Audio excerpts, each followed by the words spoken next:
Let's be honest. Thea plays secretary for the Navy. She couldn't sell a dishwasher, so she went and found herself a desk with a government pension. That's what my father said. Christmas Eve, 18 relatives, a table set with Margaret Langston's best china and a honey-glazed ham that had been in the oven since dawn. I folded my napkin beside my untouched plate and said nothing. Silence had kept people alive. It could carry me through dessert. My name is Thea Langston. I'm 38 years old, and the man who just reduced my entire career to a punchline about dishwashers hadn't asked me a single question about my life in over a decade. They don't know that yet. When I turned onto my mother's street in Norfolk that December afternoon, the air was thin and sharp, the kind of cold that strips the warmth from your lungs before you can finish a breath. Bare oaks lined the sidewalk like sentries who'd given up their post. The porch light was on. No one stood behind the screen door. No car pulled to the curb to greet me. No hug waiting on the front steps. Just the porch light. Steady. Indifferent. Like it had been left on by accident. I parked the rental at the end of the driveway and sat for a moment with the engine ticking. 2 weeks earlier, I had driven this same stretch in the dark, Margaret's voice still trembling in my ear from the phone call that brought me here. She'd been crying so hard she couldn't finish a sentence. Something about a soccer game. Something about Stuart cornering her in the parking lot. Something about a quitclaim deed and a threat that turned her voice into a whisper. I'd installed the cameras the next morning. 2 units, encrypted. Tamper-evident metadata logging. Margaret signed the consent form at her kitchen table, while her hands shook so badly the pen skipped twice. Now those cameras were running, hidden behind the crown molding in the living room and tucked above the spice rack in the kitchen. Recording everything, storing it on encrypted hardware I kept in a locked case in the trunk of my car. I didn't come back for Christmas. I came back for evidence. The front door opened before I knocked. Margaret stood in the threshold, 66 years old and 12 pounds lighter than the last time I'd seen her. Her cardigan hung from her shoulders like it belonged to someone larger. Her eyes moved past me to the street, scanning for Stuart's truck, the way a person checks the sky before a storm. "He's not here yet," she said. "He's bringing the grandchildren at 5. That was it. No hug, no warmth, just instructions. "Glenn wants you to sit at the end near the kitchen," she added. "So there's room for the kids." I nodded. I carried my bag inside. The house smelled like butter and brown sugar, and something older, something that lived in the walls. I set my coat on the hook by the door, the matte black challenge coin shifting in the pocket. No insignia, just a stamped serial number that fewer than 40 people in the world would recognize. Growing up in the Langston household meant earning affection like rent. Stuart Langston had owned Langston Home Appliance for 31 years. Refrigerators, dishwashers, washing machines. He'd built the store from a single showroom into 3 locations across Chesapeake, and he never let anyone forget it. Every conversation circled back to the store.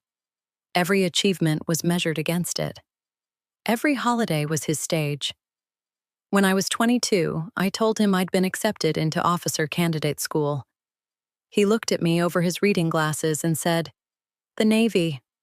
That's the one with boats, right?" Then he went back to his newspaper. I was the intense child. Too curious, too quiet, too precise. Glenn played baseball and sold lemonade and followed Stuart into the business like a current finding its river. I read intelligence briefings for fun and memorized NATO phonetic alphabet flashcards at 13.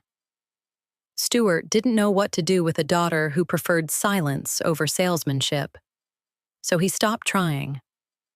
When I commissioned, there were no photos, no party, no frame on the mantel. At 26, I was selected for counter-espionage operations. My work shifted behind a wall of classification so thick that even my commanding officer's name was redacted from my personnel jacket. I ran source networks. I tracked foreign intelligence officers across the Mediterranean. I identified patterns in recruitment activity that led to the dismantling of a ring targeting Navy families on American soil. My cover story was simple: logistics and administrative support on base. I told my family I coordinated paperwork and answered phones. I told them I sat at a desk, and they believed it. Not because the story was convincing, because it confirmed what they already wanted to believe. They hadn't just overlooked me, they'd rewritten me. To Glenn, I was the sister who couldn't hack it in business. To Stuart, I was the daughter who settled. To the 18 relatives who gathered around Margaret's dining table every Christmas, I was the quiet one. The one with no stories. The one who showed up empty-handed while Glenn brought his 3 kids, and Stuart brought his voice, and the room arranged itself around their gravity. I let them believe it. Every year, every dinner, every toast. Because operational security didn't come with an exception for holiday meals. And because some part of me, the part trained to absorb punishment without visible response, had learned to survive their indifference the same way I survived everything else. By going quiet. By going still. By watching. The living room hadn't changed. Same couch. Same carpet. Same crack in the baseboard near the hallway. The one I'd noticed when I was 9 and traced with my finger like a map. Family photos lined the mantel. Glenn's wedding. Glenn's kids at the beach. Glenn shaking hands with his regional manager.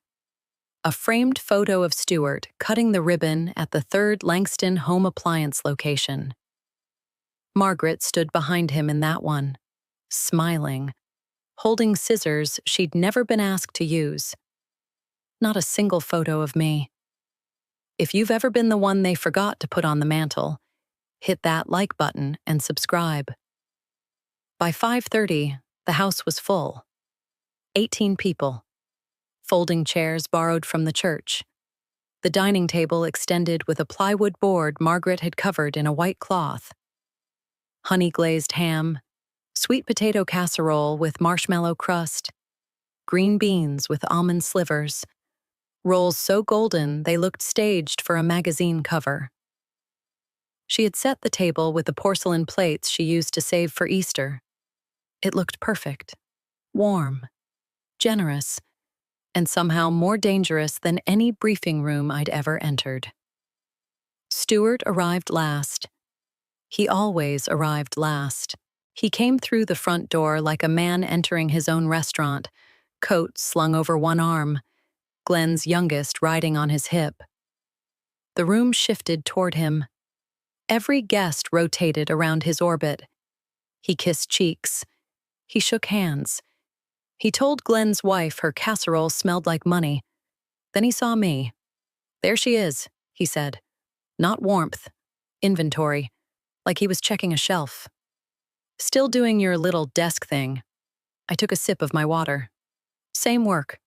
Same nothing, he said, already turning away. Dinner began. Stuart sat at the head of the table. Margaret sat at the opposite end, closest to the kitchen, ready to refill anything before anyone asked. Glenn sat at Stuart's right hand. I sat at the far end, near the doorway, where the folding chairs started and the good china stopped. Glenn raised his glass. To Dad, he said. 31 years of Langston home appliance. The man who built something real. Glasses went up. Voices murmured approval. Stuart pressed his hand to his chest like a man accepting an award he'd nominated himself for. Then he looked down the table at me. "You know," Stewart said, his voice carrying the way it always carried, filling the room like it paid rent. "I think about it sometimes. What Thea could have been." He shook his head slowly. Performative sorrow. She had options. She had a brain. But she went and found herself a desk with a government pension instead of building something. He raised his glass higher. "Let's be honest. Thea plays secretary for the Navy. She couldn't sell a dishwasher, so she went and found herself a desk with a government pension." Laughter. Not cruel laughter. Worse, comfortable laughter. The laughter of people who had heard this so many times it had become family scripture. Glenn smirked into his wine. Margaret stared at her plate. Aunt Carol looked at me, then looked away. I folded my napkin beside my untouched plate. The thing about silence is that it isn't always passive. Sometimes silence is the sharpest answer. What they didn't know, what none of them knew, was that the woman they'd just toasted as a secretary held active TS/SCI clearance, had led counter-espionage operations across 3 theaters, and had a call sign that appeared in classified briefings reviewed by the Director of National Intelligence. They don't know that yet. Dinner ended. Dishes were cleared. Stewart's audience drifted toward the living room with coffee and cobbler. I stayed in the hallway, close enough to the kitchen doorway to hear Margaret washing plates alone. Close enough to hear the second set of footsteps that followed her in. Stewart's voice. Low now, not the performance voice. The other one. The one that made Margaret flinch. "Margaret, sit down." A chair scraped. I heard the soft thud of paper on the table. "I've had this drawn up. You sign it tonight, and this all goes away. The fighting, the pressure. You sign, and I make sure Glenn brings the kids to see you every Sunday." Silence. "You don't sign," he continued, "and I make sure you never see those grandchildren again. Glenn listens to me. You know that." I could hear my mother's breathing from the hallway. Shallow. Rapid. The sound of a woman who had spent 9 years since the divorce being slowly compressed into a corner.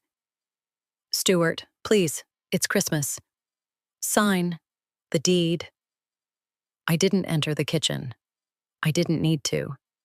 The camera above the spice rack was recording every word, every angle, every tremor in my mother's hands as she reached for the pen Stewart had placed beside the quitclaim deed.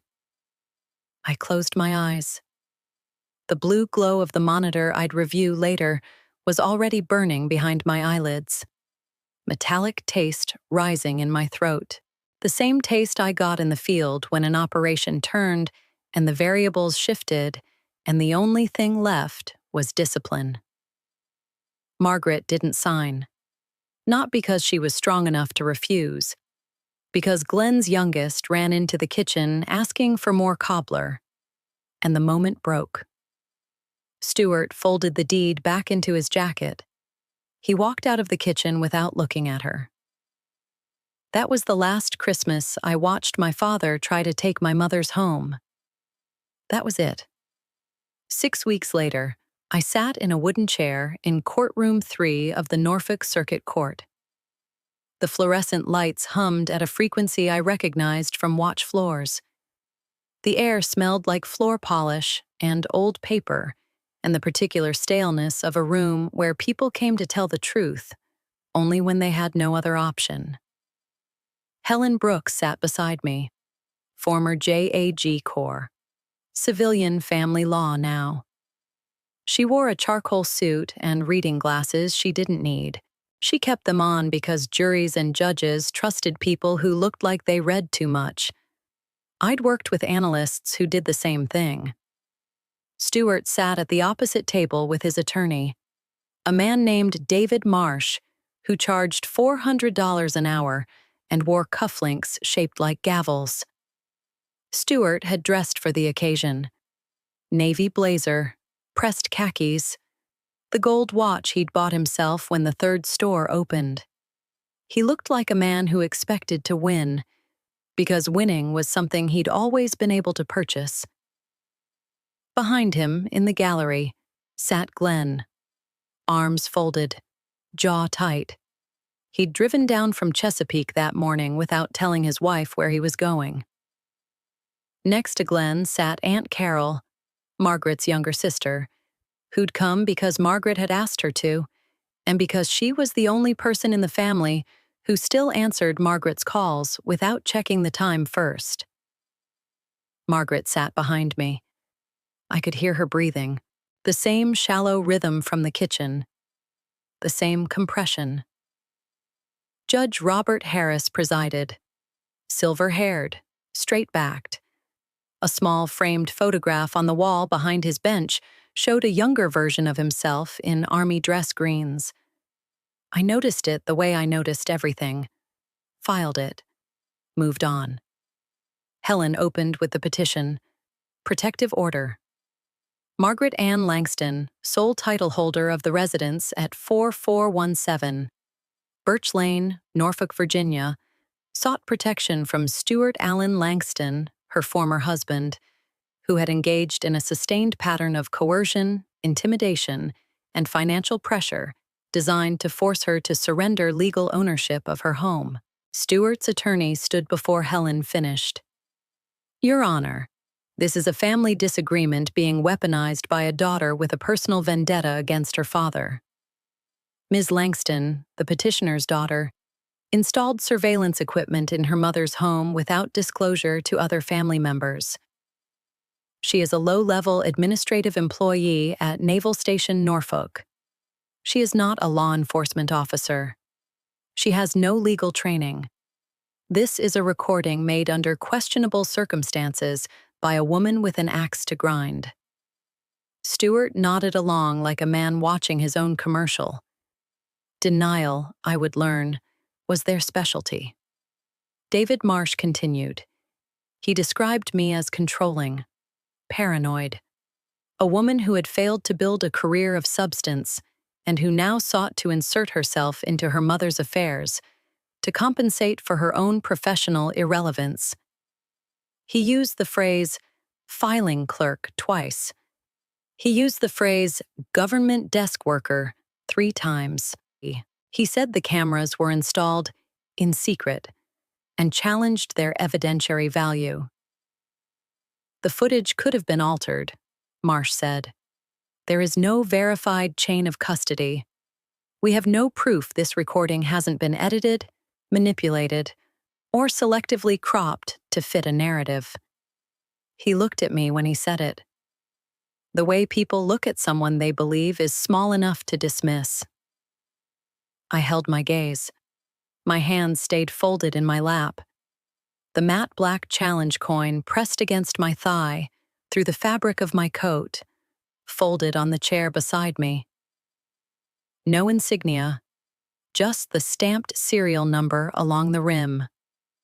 I had carried it for 6 years, through 3 deployments, through 2 operations that never appeared on any public record, through the night in the Mediterranean when the extraction went wrong and the only thing between a compromised asset and a foreign detention cell was a voice on the radio calling coordinates in the dark.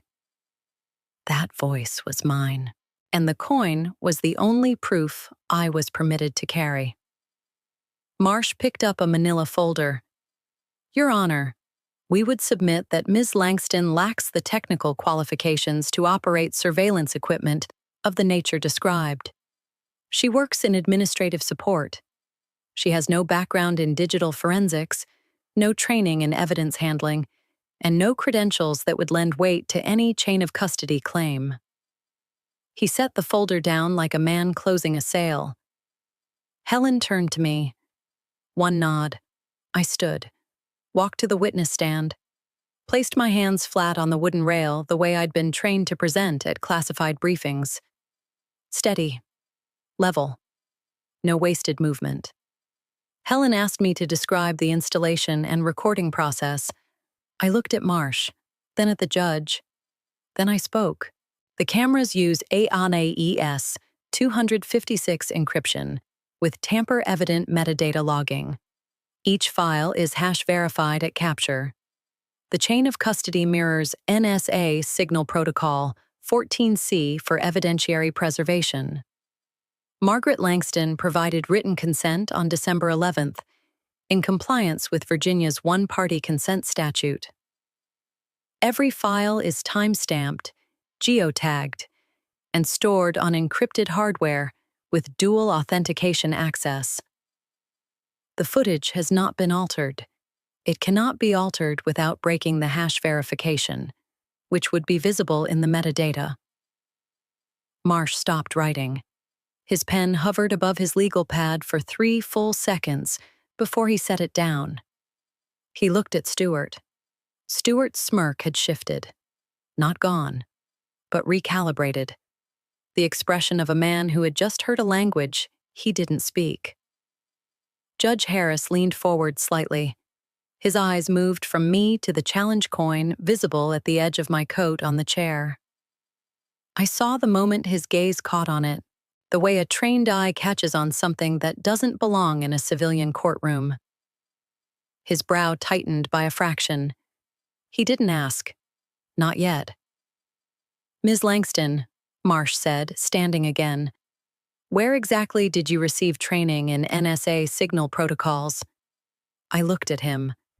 I'm not permitted to say. I never have been. Your Honor, this is evasion. She's a filing clerk. Helen stood.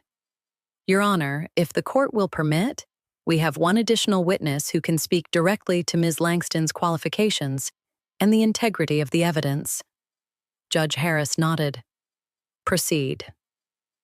The courtroom door opened.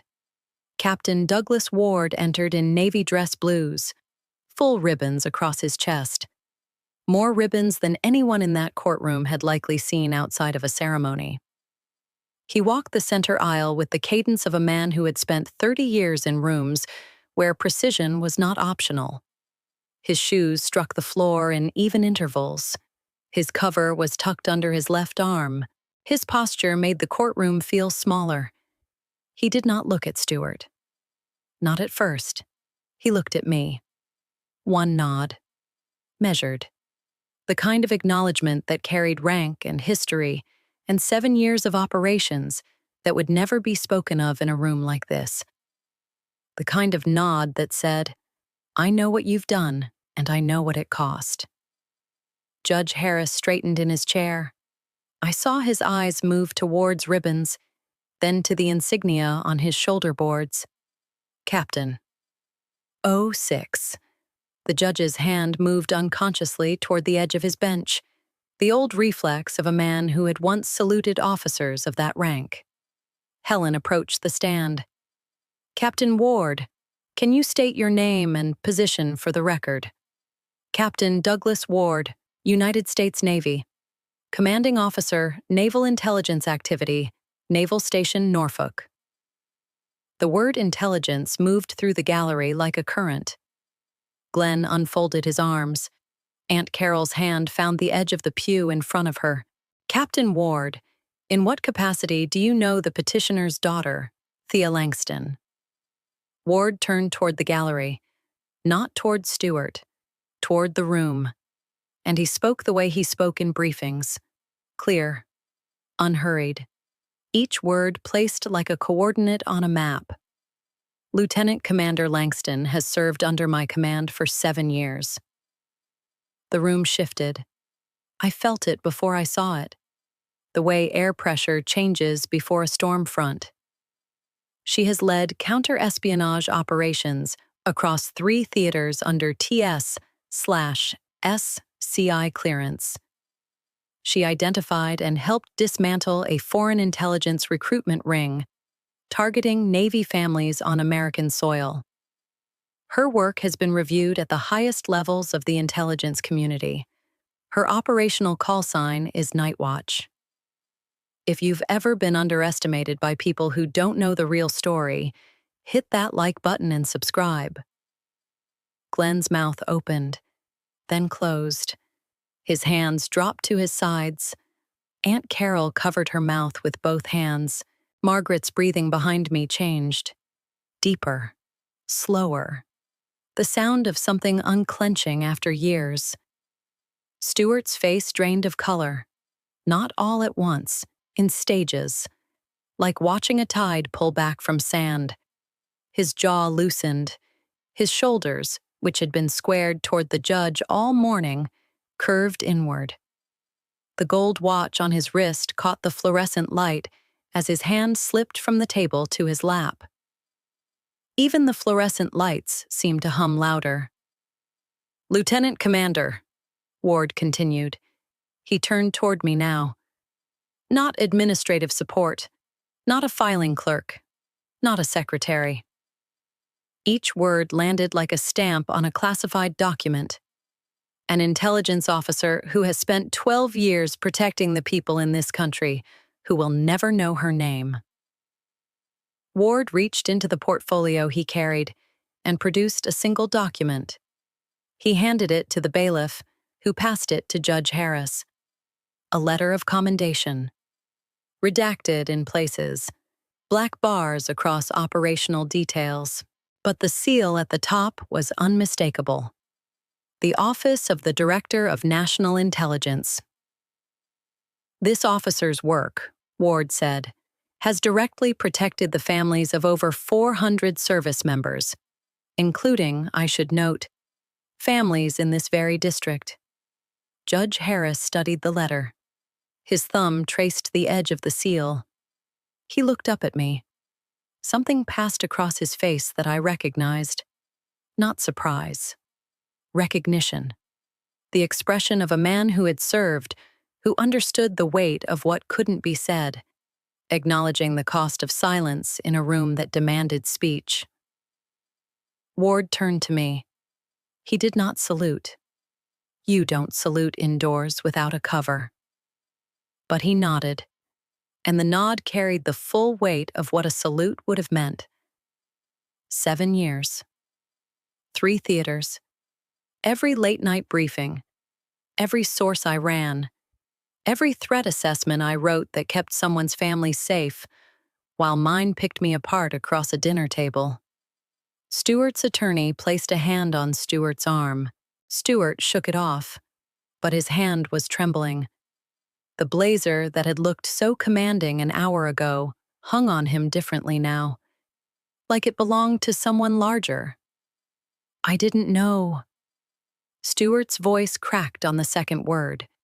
It came out broken and half-formed, the voice of a man who had spent 30 years speaking loudly enough to fill every room and now couldn't fill a sentence. His attorney placed the hand back on his arm. This time, Stuart didn't shake it off. He had nothing left to say. I looked at him from the witness stand. 16 years of silence. 12 years behind a classification wall, so thick my own mother couldn't describe what I did. 15 years of dishwasher jokes and filing clerk jokes, and the slow, grinding erosion of being reduced to nothing at every table I'd ever sat at in that family. You didn't ask. 3 words. Even. Measured. No tremor. No satisfaction. Just the truth. Placed on the record like coordinates on a map. Stuart sagged in his chair. Not a collapse. Worse. A deflation. The slow release of a man whose entire architecture of certainty had been removed in 4 minutes of testimony. His hands lay open on the table. His mouth stayed closed. David Marsh stared at his legal pad where the pen had stopped and did not pick it up again. Captain Ward remained standing, shoulders square, eyes forward. He did not look at Stuart. He had never looked at Stuart. He didn't need to. I looked at Margaret. She sat behind Helen with her hands folded so tightly in her lap, the knuckles had gone white. Her eyes were wet but open, steady in a way I hadn't seen in years. She wasn't looking at Stuart. She wasn't looking at the judge. She was looking at me. And for the first time since that phone call 3 months ago, her breathing was even. I turned back toward the courtroom. Judge Harris set the commendation letter down and removed his reading glasses. He placed them on the bench with the care of a man organizing his thoughts into formation. "Ms. Brooks," he said, "does the petitioner wish to make a statement before I rule?" Helen looked at me. I nodded. I stood, not from the witness stand. Helen had already guided me back to the petitioner's table.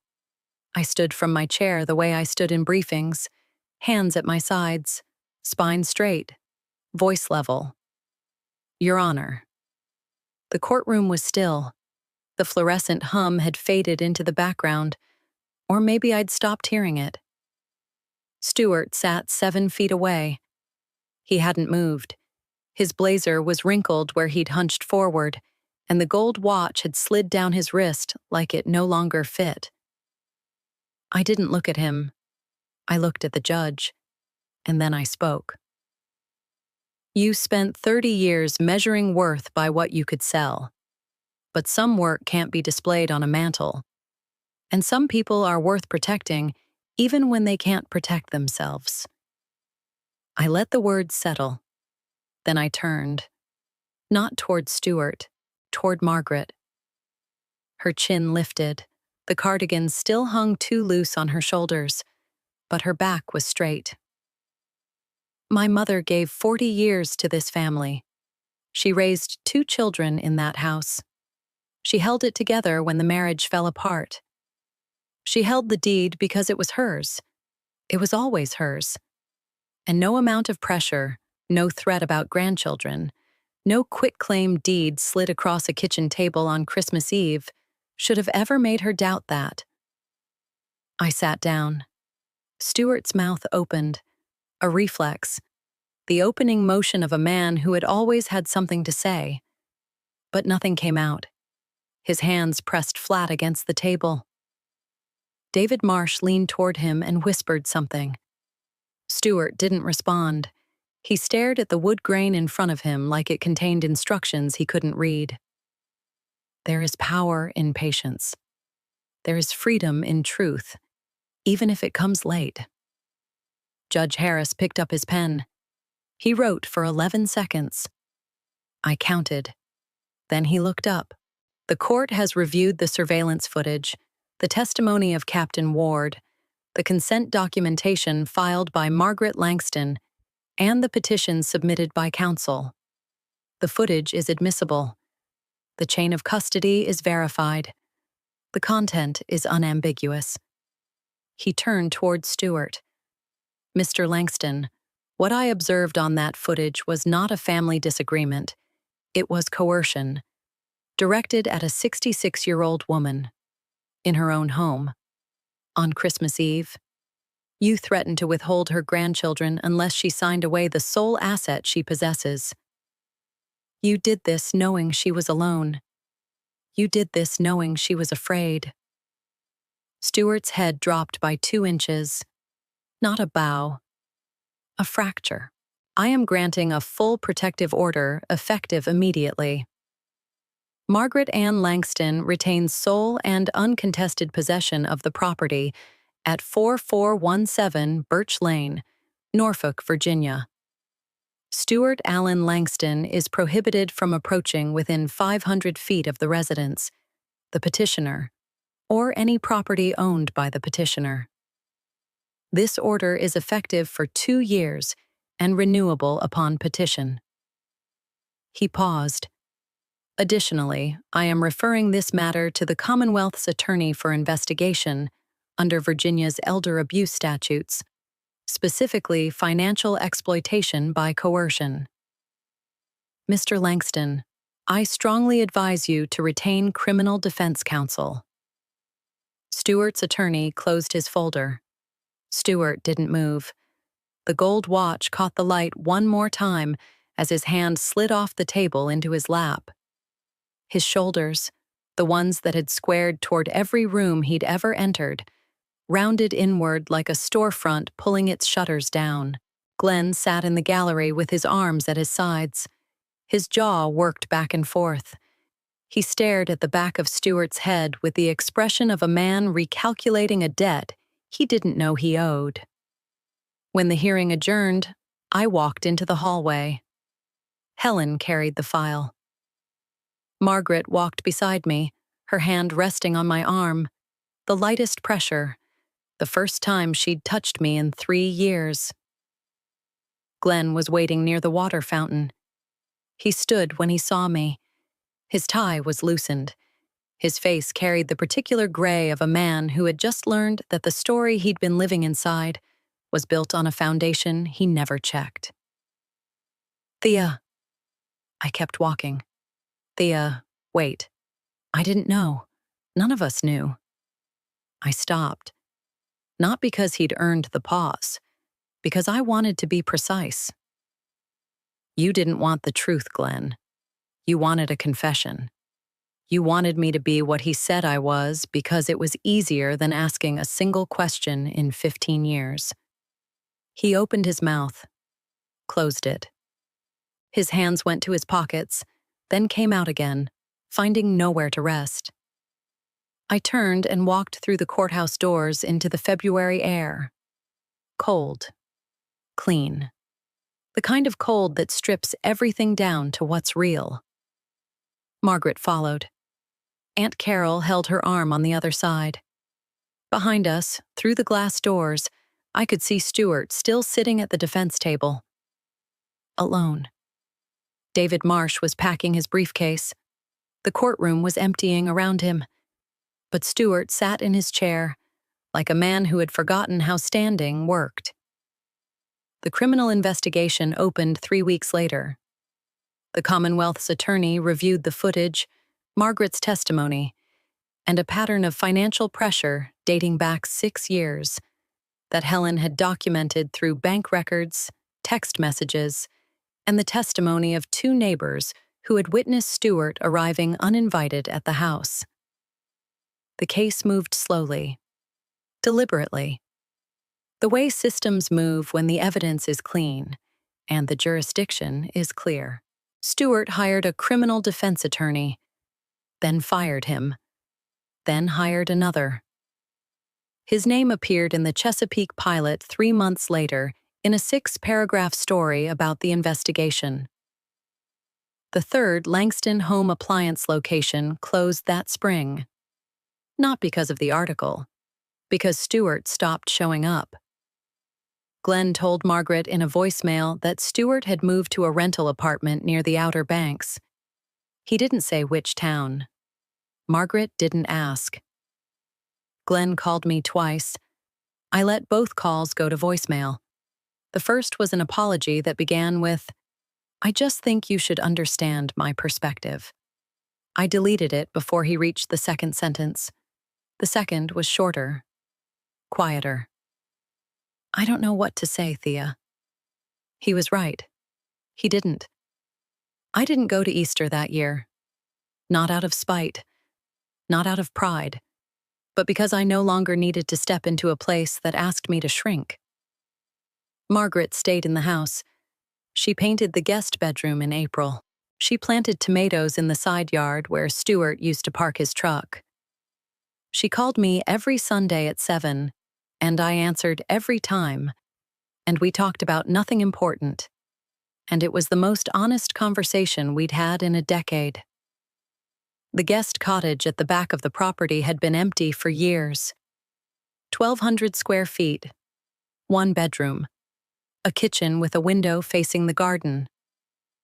I filed the paperwork in June, partnered with a legal aid organization in Norfolk that served elderly women facing family financial coercion. The cottage became transitional housing, a place where women whose sons or daughters or former husbands had tried to take what was theirs could stay while their cases moved through the system. 24 women stayed in that cottage in the first year. Margaret volunteered at the front desk every Tuesday. She kept a bowl of butterscotch candies by the sign-in sheet because she said it made the place feel less like a waiting room and more like a home. It wasn't vengeance. It wasn't charity. It was the only answer that mattered. The morning after the last woman in that first group signed her lease on her own apartment, I drove to Norfolk before dawn, showed my credentials at the gate, passed through 2 security checkpoints, entered the SCIF on the second floor of a building with no visible signage. The door sealed behind me with the soft hiss of pressurized air. Monitors hummed along the far wall. The room smelled like recycled air and cold coffee, and the particular silence of a place where every word carries weight. Lieutenant Sarah Mitchell was already at the briefing table. She slid a folder across the surface without looking up. "Morning, Night Watch." I sat down, opened the folder. Same work, same classification stamps, same silence that had defined 16 years of service. The monitor glowed blue in my peripheral vision. The challenge coin sat in my pocket, matte black and warm from my hand. "Just Thea," I said. Mitchell smiled without lifting her eyes from her screen. "Copy that." I exhaled. For the first time in years. Silence had always been the language of my life. Not the silence of surrender. Not the silence of someone who had nothing to say. The silence of a woman who carried what she carried because the work required it, and because the people she protected would never know her name, and because some things grow more powerful the quieter they are. I am no longer the blank space in the family narrative. I am no longer the filing clerk, the secretary, the daughter who couldn't sell a dishwasher. I am Lieutenant Commander Thea Langston, United States Navy, intelligence officer, call sign Night Watch. And I have always been here, quiet, watching, doing the work that no one sees. Just Thea. If you enjoyed this story about quiet competence winning over loud arrogance, hit that like button and let me know what you think in the comments. And if you haven't subscribed yet, make sure to subscribe and ring that notification bell for more stories just like this one. Thanks for watching.